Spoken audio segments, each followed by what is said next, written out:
Without this Molotov, Counter-Strike's biggest comeback may have never happened. Let me explain.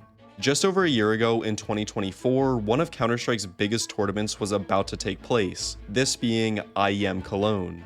Both Team Liquid and FaZe Clan were attending and ended up facing each other in their first games. But at this point in time, both teams weren't doing their best. Now that's not to say they were slouches by any means. In fact, FaZe was ranked 6th in the world at the time, and Team Liquid were ranked 8th in the world, making the matchup on paper seem pretty even. But just a few months ago, FaZe was the #1 ranked team in the whole entire world, while Liquid was just barely in the top 20. Plus, FaZe still had the same roster that got them that #1 ranking, while Team Liquid had just recently brought in 2 new players with Ultimate and JKS. So with all of that in mind, the majority of people had FaZe winning this matchup, which they did, but not as convincingly as many would have thought. Mirage ended at 13-11, but Liquid lost a pistol round and started 5-0 down, so the fact that they were even able to claw their way back into a competitive game was definitely a good sign. And even more of a silver lining was the fact that their rookie in Ultimate was playing extremely well. He even saved them with a 4K during match point. However, considering Mirage was Liquid's map pick, the next map was expected to be a lot cleaner from FaZe Clan. And technically it was, but just barely. The score ended up being 13-10, but again, Liquid lost a pistol round and lost a crucial 1v1 because Naf accidentally killed himself on his teammate's Molotov, which I'm not gonna lie is insane foreshadowing.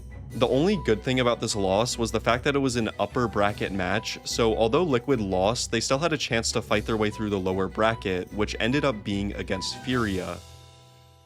Furia has always been a relatively mid team, to put it nicely. They always seem to hang around the top 20 position, but can never break into the top 10 or even 15. So coming into this, Liquid looked like the clear favorites, and although Furia did win the first pistol round, it was quickly answered back with 5 rounds in a row from Liquid. And during that whole process, Naf ended up knifing his former teammate, so justice for Skulls. The half ended at 8-4 in favor of Liquid, but in classic Liquid fashion, they decided to completely choke the CT side, but Liquid still ended up winning 16-13.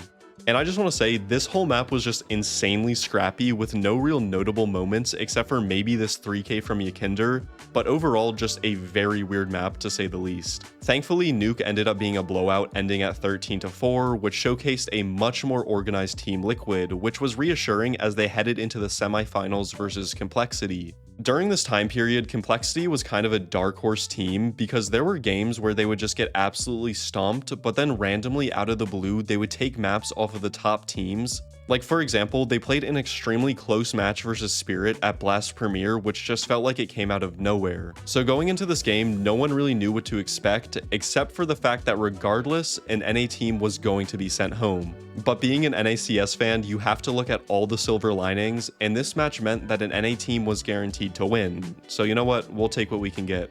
The first map was Ancient, which we hadn't seen from either team in the tournament yet, which just added to the unpredictability of this game, but it ended up being incredibly close with a 13-10 victory for Liquid. And honestly, this map should have gone the way of Complexity. They threw so many crucial man advantages, and even allowed JKS to clutch a Force Buy round, which if he didn't win, would have had Liquid in shambles. I'm pretty sure they realized this, as Anubis was pretty uninspiring from Complexity. They only managed to get 5 rounds, with one of them being a 1v3 clutch from Grim. So all things considered, it was a pretty good showing from Liquid. But it's without a doubt that their lower bracket run was relatively easy, as they dodged a lot of the more powerful teams like Mouse, G2, and Spirit. So as they headed into the lower bracket final, things were going to get a lot more difficult as they had a rematch versus a very powerful FaZe Clan. The reason I say FaZe was really powerful was because they had just come off an extremely close game versus Vitality, who admittedly were a lot better than Liquid at the time. So once again, it seemed as if FaZe had this game in the bag, especially since the 3 maps that were picked ended up being the same exact maps that they played in their original match against each other. Now, I'll save you some time. Inferno went as expected, a pretty close game with FaZe coming out on top, and Frozen going kind of crazy. This video is sponsored by skinvault.gg, which is the best trading site that makes upgrading your skins as easy as possible. Literally all you have to do is sign into your Steam account, add your trade link, and then select all the skins you don't want anymore to get a brand new one from their huge catalog of skins. They also offer an instant selling feature for people who want a quick, easy, and safe way to cash out their inventories with the lowest possible fees on the whole entire market. So make sure to use code NILOC to receive a free $10 bonus on your first trade, as well as a 35% deposit bonus. Skin Vault is unironically the best. But Nuke is where things get interesting, because if you remember their first match against each other, Nuke was extremely close, and this time was exactly the same. The half ended up being 6-6, both teams won a pistol round, but FaZe were still running away with the lead just like last time, and eventually hit match point with 3 rounds to close it out. However, at 12-9, Liquid are in a 3v5 with 30 seconds to plant the bomb, but thanks to Ultimate and JKS, the 2 new players by the way, they managed to win the round and then ride that momentum all the way into overtime, where Liquid get another 2 rounds in a row and finally overcome FaZe on Nuke.